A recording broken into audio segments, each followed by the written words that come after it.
What's up, everybody? Rob Wilson here with an update from my trip to Chi-Town, where I was out there for the National Black Chamber of Commerce convention.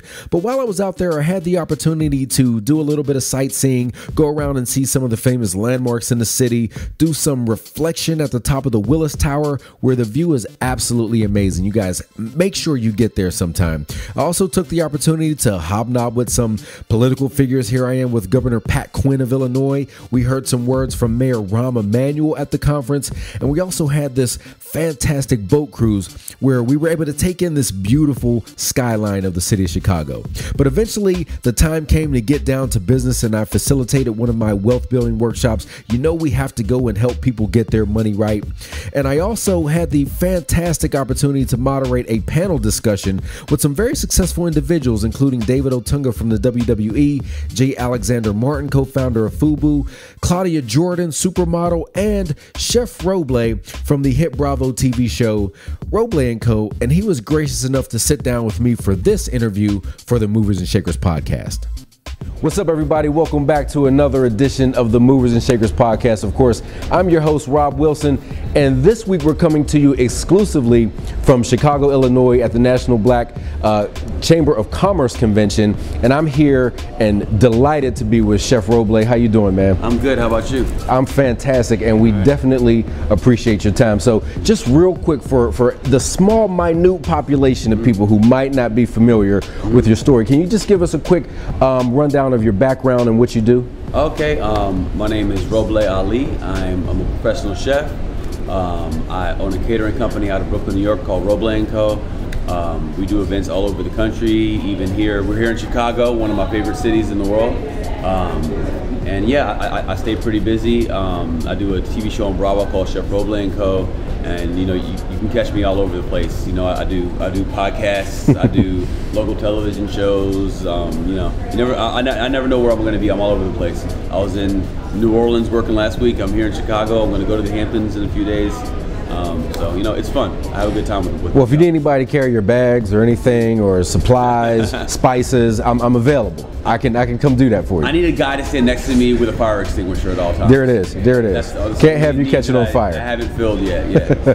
So why don't you tell us, how did you even get into cooking in the first place? It just kind of just happened. You know, I always admired good food, and I like to eat. And I figured that if I was going to eat well, I would have to figure out how to cook well. So then I just started teaching myself how to cook when I was a kid, and I just stuck with it.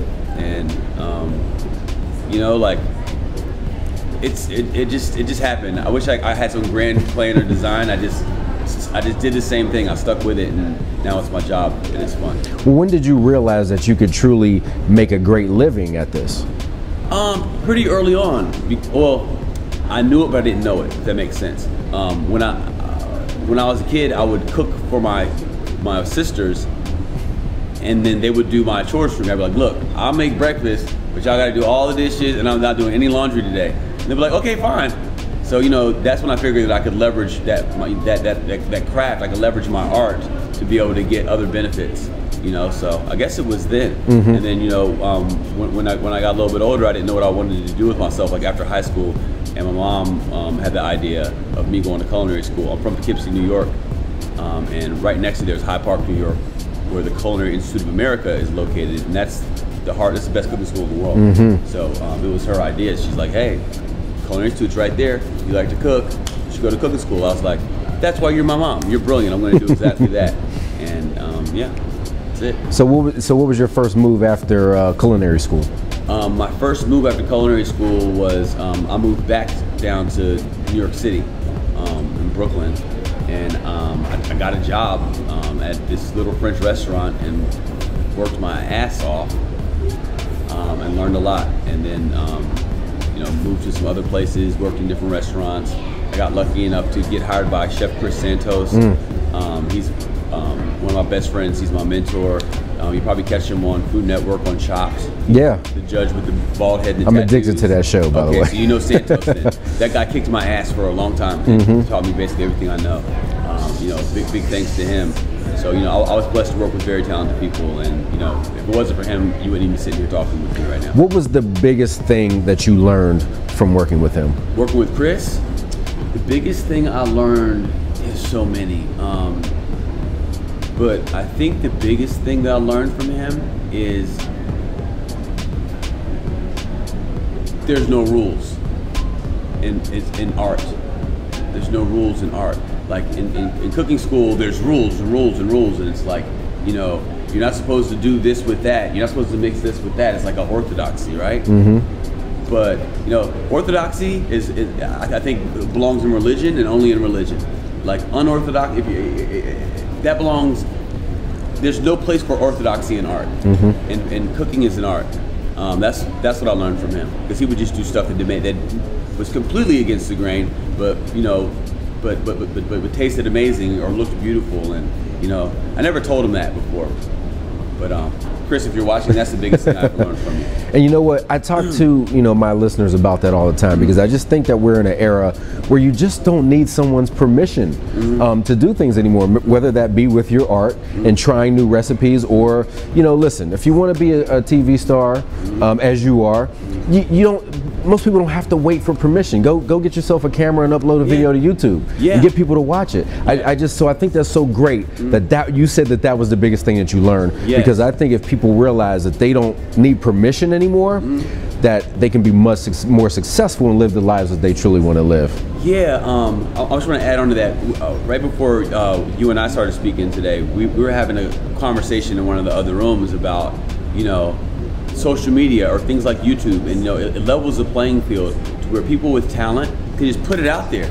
You know, like you don't need, you know, before social media, if you wanted to get into certain, especially with entertainment, you know, you might not get that spot because, you know, such and such's uncle might be, you know, a talent agent and have the hookups that you don't have, right?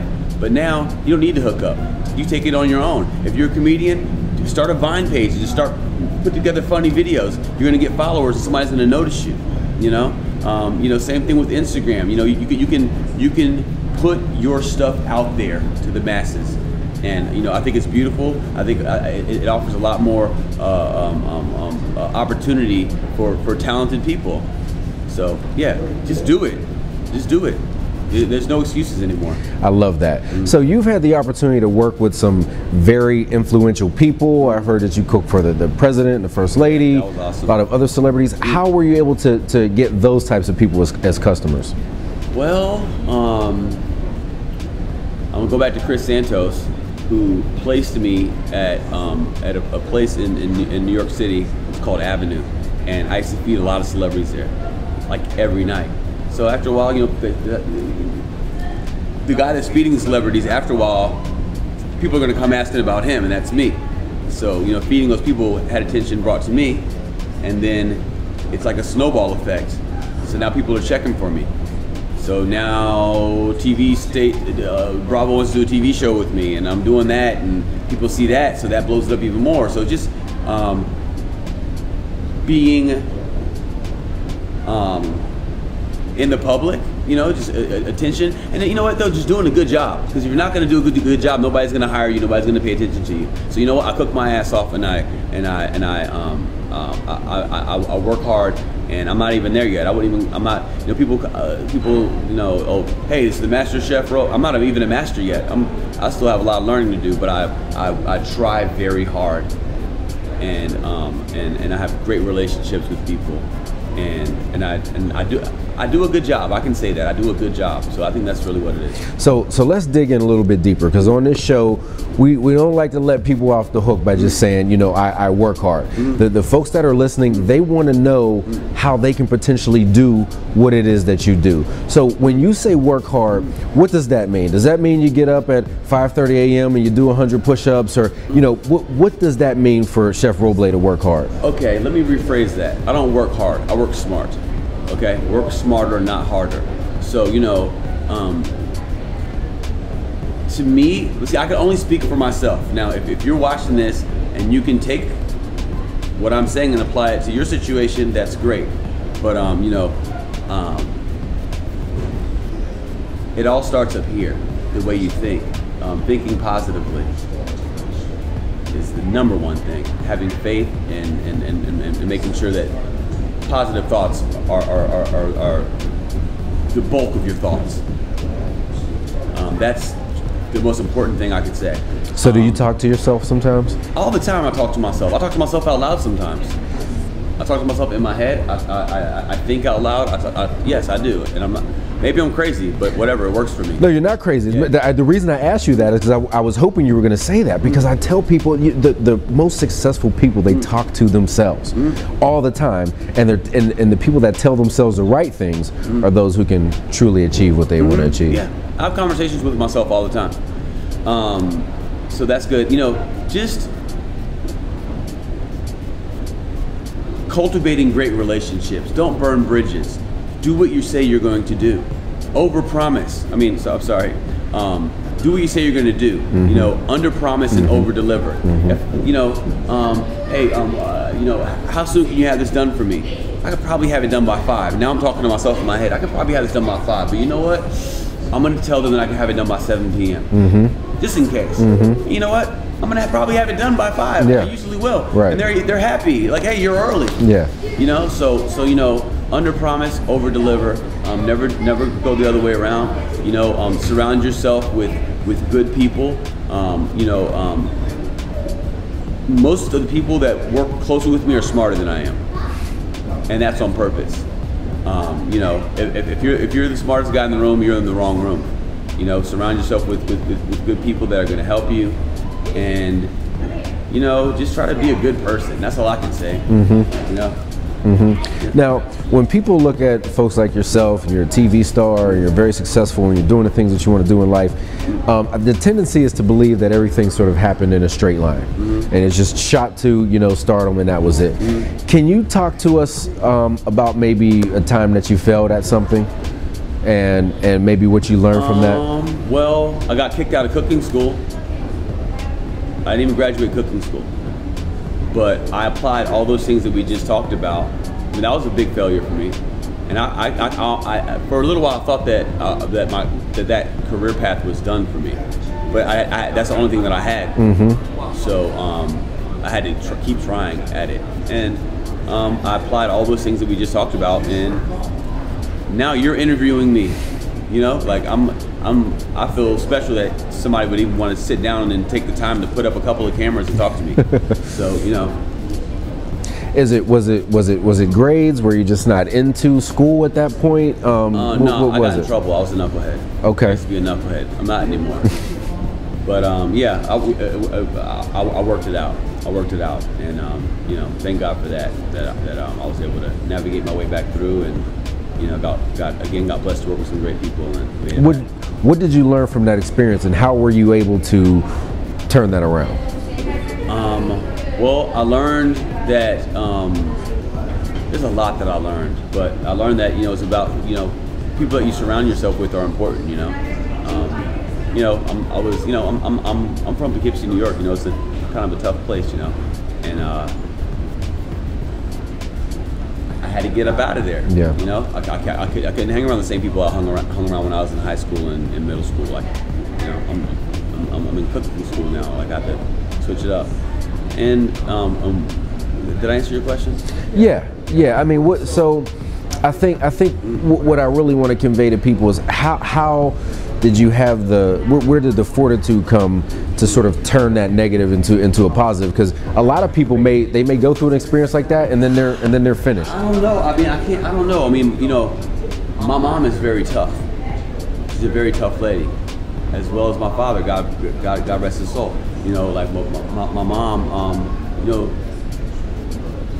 she has 7 kids. They're all adults now. Almost all of them are adults. And she raised some good solid. I have some good solid brothers and sisters. You know, and she led by example. So, you know, there is no weakness. There's no giving up in my family. So I don't know how to be that way. I don't know how to give up. I don't know how to stop. I've never observed it. It's not part of the way that I was brought up. So my mom, my dad. So when you left school, did you just continue to teach yourself, or you just go start working and then just learn? I went and found a job and worked 70-hour weeks and got paid like $300 after taxes. That's crazy, with no health benefits or anything. But I was learning a lot. And yeah, just kept doing it. And in that respect, that experience was probably priceless. Yeah, it's great. Yeah, that's continued education. That's real cooking school. That's real cooking school. Right. So I mean, not to take away anything from like proper cooking schools, but I learned the most actually working in restaurants and being underpaid and getting burned and cut every day, and being on my feet and my feet hurting, and figuring out that I can't wear Timberlands in the kitchen because they make my feet hurt and they're too slippery. Like little stuff like that, you know. Yeah. So tell me about, how it came to be that you went out and started your own company. Well, I got tired of that. I got tired of what I just told you about. I mean, I always knew that I was going to eventually own a company. It didn't happen overnight. It was a slow build. I got a couple of little customers. I'd cater a party every once in a while, and then one turns into 2, turns into 4, turns into 8, into 16, into just exponential growth, but it's slow exponential growth. And luck too, and blessings and connections and a whole bunch of stuff. I mean, I don't have a formula. I'm not even going to sit here and act like I have a formula. I just did it. Yeah. The culmination of all the things we've talked about in this conversation culminated in me having a catering business. But that's just one of the. I have a catering business. I have an events business. I do Everyday People, and look that up. Check us out on Instagram and Twitter at Everyday People. We do events mostly in New York. We just did one here in Chicago a week and a half ago.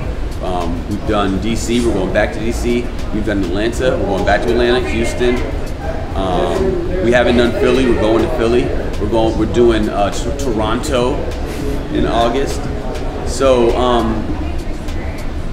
that's a great thing, and that's a whole nother business that can go several other places. Exactly. I'm doing wine. I'm going to California. I'm going back again to wine country in a week and a half. We've got thousands of gallons of grape juice that's fermenting in stainless steel vats right now in California, getting ready. I have my fragrance, which I'm here for now. I'm gonna plug this now. That's one of the main reasons I'm in Chicago. Yeah. This is another business. It's called Click. Click by Roble is the proper name. Seeing that? It's the first ever fragrance that has been designed by a chef. That's amazing. I didn't at first when the idea came up. I didn't get it, but then when I thought about it, I went to the laboratory where they make all these different fragrances. Like they make stuff for Vera Wang there, for Tom Ford, Izzy Miyake. Like I'm like, okay, these guys are legit. And I go in the laboratory and I'm like, this is a kitchen. All these ingredients are things that I know. And they started bringing me these little the paper with the scents on them, and These are blind. I'm blind smelling this stuff. I'm like hazelnut, nutmeg, cinnamon, coriander, sandalwood. Like I know these things because I work with this stuff. Yeah. So that's when it clicked to me. No pun intended. Yeah. That's when it clicked in my head that I should be doing this. And they teamed me up with a very highly respected perfumer named Frank Volkl. He's like Steven Spielberg in his industry. Okay. Like he's won the fragrance industry's equivalent of the Oscar. I believe more than once, at least once. I'm honored to be able to work with somebody like that. And it's been a year in the making. They put me through the ringer, and I really learned, the inside, the outside, and how the fragrance world works and how fragrances work. And I have something that I'm very proud of. Is this available now? Yes, it's available. Right now we have an Amazon shop, and we're going to be in some major retailers soon. But if you want to find it right now, just go to clickbyroble.com. Okay. Click by Roble. There's all kinds of information. There's links. There'll be a link. To the we'll shop link to that in the show notes. Things like that. Yeah, clickbyroble.com. And I mean, isn't that not a gorgeous bottle? That's amazing. And it's a perfume. I wear it every day. and I get compliments from dudes and from women. Yeah. Because I mean, it's So it's a perfume slash cologne. Yeah, well, it's a perfume, but I can get away with it. I think a lot of guys can get away with wearing it as well. You know, it's based on food. Everybody loves food. You know, the top note is very citrusy. It's based on a cocktail that I served at a restaurant bar that I worked at. It's basically a blood orange margarita with a little bit hint of lime and smoked chilies, like Chipotle almost. So you get that in the beginning, and then you know there's some floralcy there. You get like wild jasmine, Irish, tuberose, you know, like your white flowers, and then like the base note is very dessert-like, and that's based on an actual dessert that I have called French Toast Crunch, which is like, imagine like cubes of French toast that are rolled around and crushed up cornflakes and cinnamon, and then we cook it in brown butter, and then we toss it in toasted honey and drizzle hot Nutella. So you got hazelnut and there's white chocolate and milk chocolate, and all of those aromas are in here. Wow. And it works. Wow. It works. Well, what do you know? What I love about it is no matter how successful you are in one area, it's always great to have additional streams of revenue. And so I think that's amazing that you're setting up your business that way. Yeah, well, you know, it's about, for me, even more than the revenue, the money part, because that's gonna come. You know, the money's gonna come. I like to, you know, I'm a creative. You know, but even if you're not a creative, if you're a nuts and bolts kind of a person, you know, I just hate being. I can't be bored. Yeah. If I'm doing the same thing all the time, you don't want to be put in a box. It drive me crazy. It would. I would just. That's not life to me. Yeah. I want to do new things. I want to have my hands in all kinds of stuff. That's what keeps life interesting to me. I'm speaking for myself.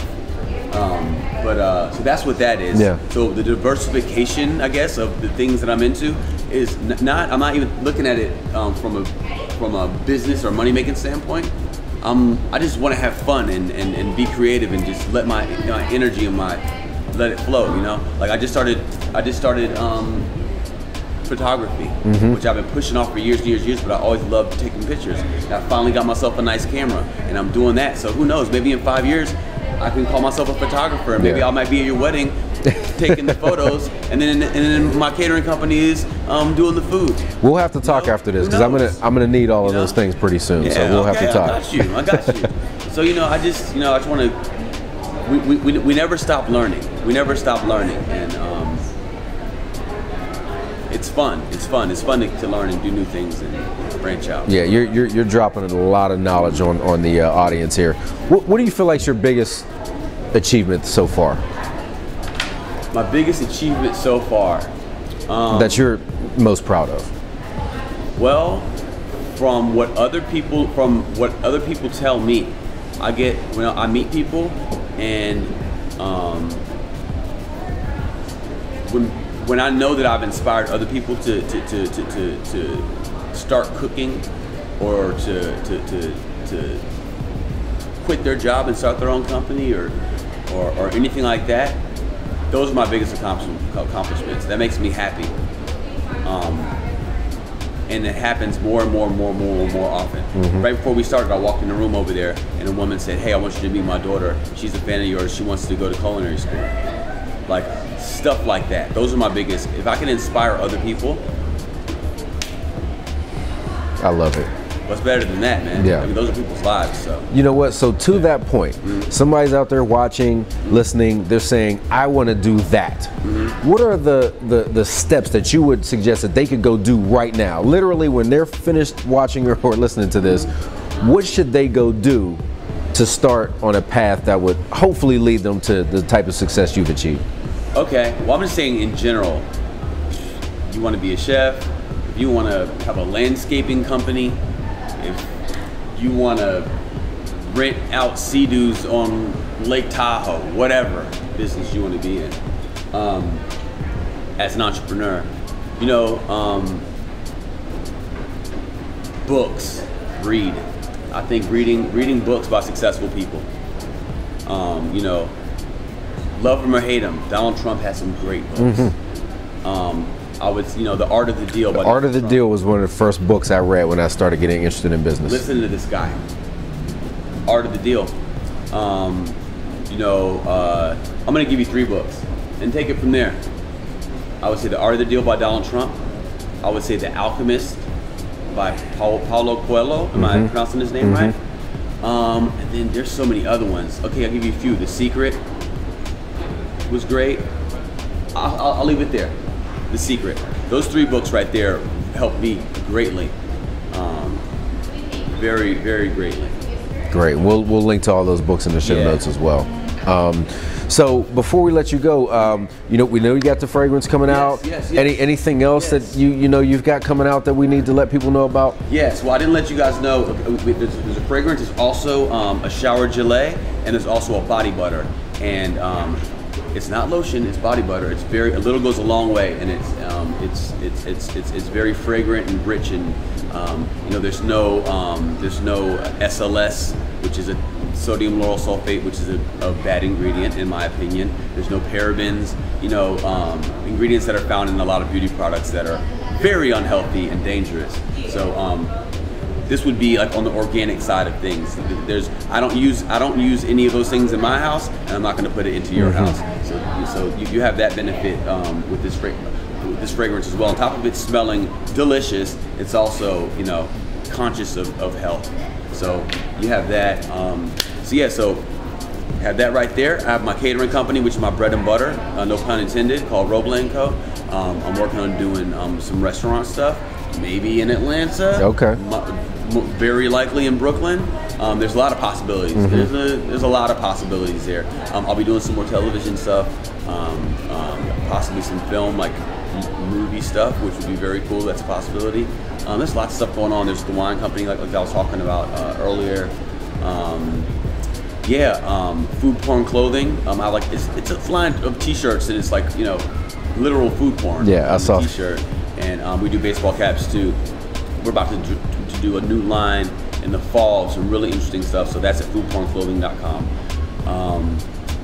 I guess that's. So do you sleep at all, or just forget sleep? No, I actually I sleep enough, and like I was saying before, I work with good, smart people, and I delegate properly, so it doesn't drive me crazy. I'm saying, look at somebody like Puffy. How many businesses does he have? Oh, I can't He's not running count. all those businesses. You can't. He hires smart people. I know the guy that runs Sean. He's brilliant. I just did it. I'm modeling now. I'm the face of Sean right now. You go in any Macy's, you're gonna see me in a suit, actually looking civilized for one.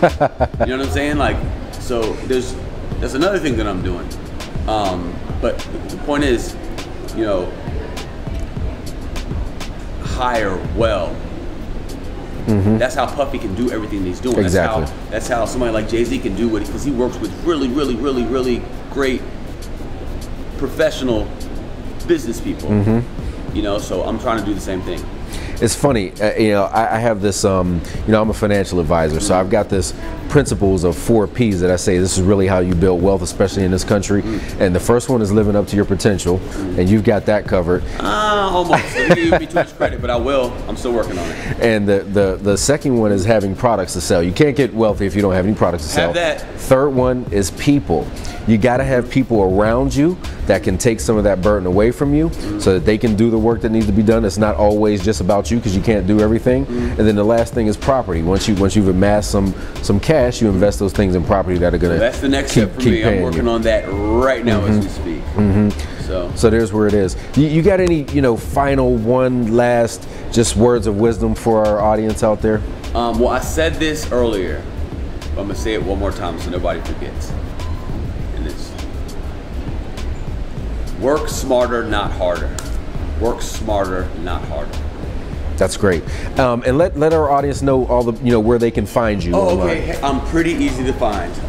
If you're looking for me to cater, you can find all things Roble at robleandco.com. ROBLEANDCO.com. Robleandco.com. And when it comes to this, right, you can, including Click by Roble, which has its own website, which is clickbyroble.com, and that's CLIQUE. by Roble.com. And on social media, it's at Chef Roble on Instagram and Twitter, and same thing on Facebook. I'm pretty easily Googleable because I'm the only person named Roble out there. So, yeah. Well, Chef, thank you so much for spending some time.